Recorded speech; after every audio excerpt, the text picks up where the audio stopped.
Salut à tous, alors je vous fais une vidéo très rapidement, je vais en faire un short parce qu'il est vraiment sympa et c'est un petit peu long.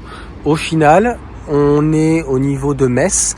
Metz, il y a en fait deux superchargeurs, il y en a un qui est au sud, il y en a un qui est au nord. Celui qui est au nord, c'est un V2, il est un peu plus vieillissant de mémoire, il y en a 12 de Stell. Et on est au niveau d'un Leclerc et on gêne un petit peu le monde, je trouve, parce que quand tu as un flux de 27 Stell, là, il y a 27 Stell a priori. En tout cas, j'ai vu 27 ou 28, donc en V3 ici, là, on dérange personne. C'est-à-dire que les superchargeurs, les Stell, ont été vraiment comme si elles étaient réservées. Alors, il y a une poubelle d'ailleurs, tu vois, il y a une petite poubelle. Alors, ce qui est top après, comme je disais dans mon petit short, c'est que tu as un McDo. Nous, on va aller au Burger King. Tu as un Burger King, tu as plein de petits magasins encore pour voilà, aller se balader ou quoi. Tu as un Lidl, donc un supermarché. Ouais, je connais pas, mais je pense qu'il y a plein de magasins.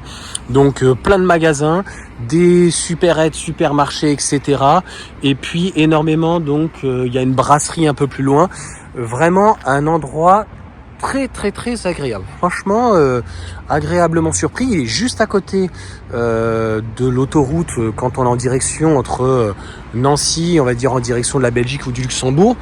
Donc pour ceux qui connaissent, ils me diront, mais c'est pas mon premier superchargeur et je trouve que celui-ci est vraiment très agréable. En plus, tu vois, là j'allais dire, il manque des poubelles, mais il y a même une poubelle encore ici.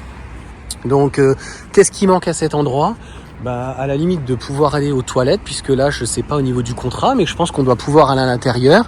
Les transformateurs sont en plus cachés, tu vois, donc on gêne pas le stationnement ici. Alors désolé, il fait nuit, on est en hiver, mais c'était pour vous montrer l'endroit. Et alors en vrai ça rend encore mieux parce que là on voit toutes les stèles, c'est vraiment très joli. On arrive au niveau du rond-point, on les voit super bien parce que c'est pas toujours bien, on va dire, signalé les superchargeurs. Des fois, on est en train de tourner, etc. parce que le point qu'il indique des fois n'est pas parfait. Et donc, on va aller se restaurer. On va se mettre à 100%, 45 minutes. Et de toute façon, ça nous laissera le temps, dès qu'on sera à la moitié du Buffalo, de sortir et de pouvoir enlever et débrancher la voiture. Parce que sinon, au bout de 5 minutes, ça m'est jamais arrivé. Mais en gros, c'est 1 euro, je crois, la minute. Donc, on va éviter. Ciao à tous.